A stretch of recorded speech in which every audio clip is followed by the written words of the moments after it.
Hi, Connect Groups. Happy Thursday for me, and hope you're enjoying your time already together. I'll start by reading a few verses from Genesis chapter 12. Now the Lord said to Abram, "Go from your country and to your kindred and your father's house to the land that I will show you, and I will make you a great nation. And I will bless you and make your name great, so that you will be a blessing. I will bless those who bless you, and him who dishonors you I will curse. And in you all the families of the earth shall be blessed." This is a promise to Abram. He becomes the father of the Jewish faith, in that God creates a family through his lineage by which God will bless all the families of the earth.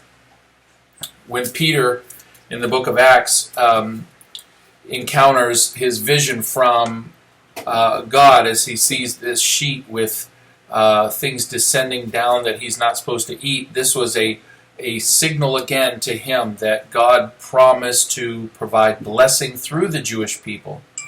But as we commented on last Sunday, unfortunately, the way sometimes we're wired in our human understanding is that we become separated from God's plans, and our prejudice nature, which simply means prejudgments, the way we're raised, the way we group ourselves, will start to show partiality in our understanding. And God's ultimate plan is for us not to think through life the way we were trained by earthly parents, but we're supposed to be renewed in our mind and think from our godly parent, God the Father. What is his plan? And move our life into his will. Peter was put in that position on the rooftop to receive a vision so that he could be used by God to move not only himself, but God's people who had received Jesus Christ into the will of God, which was to take the message of Jesus not only to those of Abraham's lineage, but even to the Gentiles, those who were non-Jewish. This must have been earth-shattering for him, and we can understand when someone's challenging us to move out of our comfort zone, or to encounter and engage a situation where we feel apprehension or fear, or even that if we might be violating who we are. It's not only challenging, it can be stifling. So for Peter to get this vision so clear from God, and then to have the confirmation of the Gentile delegation visiting the place where he was staying as a house guest, and then for Peter to journey to Joppa, from Joppa to Caesarea, and sit with Cornelius and all his family and household, and reckon with, here's a man who's not of my ethnic group, but he is reaching towards the same God. He is seeking the same God with all of his heart.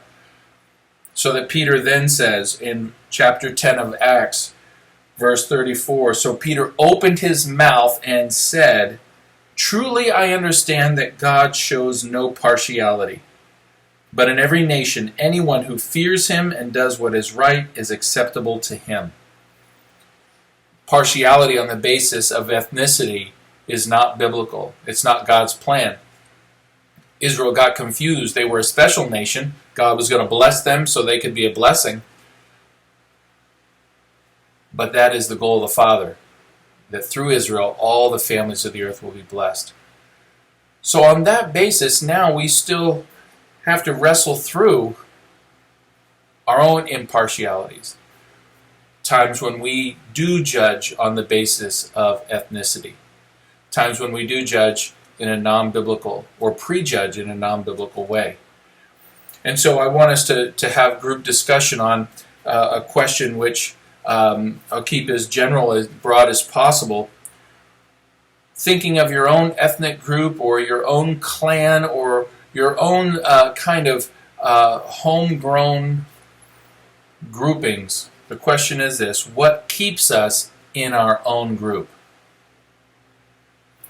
And what can move us beyond our group to get to know others? What keeps us in our group?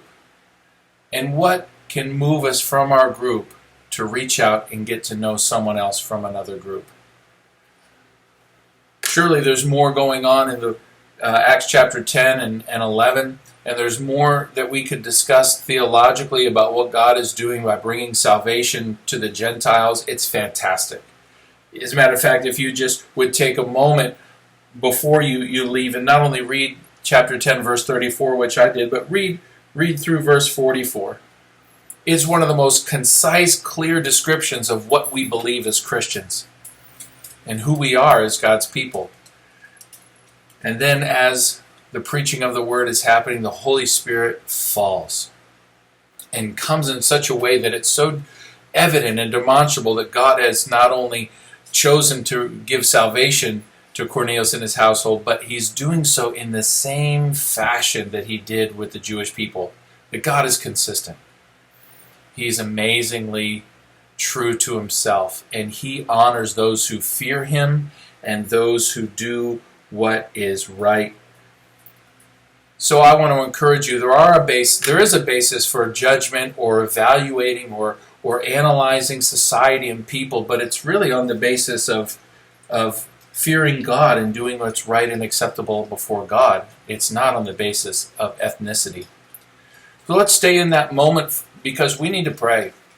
We are a diverse church and we thank God for that, but there's still work to be done to move us into greater and deeper relationships one with another, or interacting with the people that are of this wonderful diversity. And that's not only in our church, but in our neighborhood and those around us. So I'm going to ask you again to discuss what keeps us in our own groups and what can move us beyond our group into another to develop relationship. And as we identify those themes, would you pray? Pray one for another. Pray together that God will let his love keep us as a church in unity, and that his love will deepen in us as we relate to one another without partiality.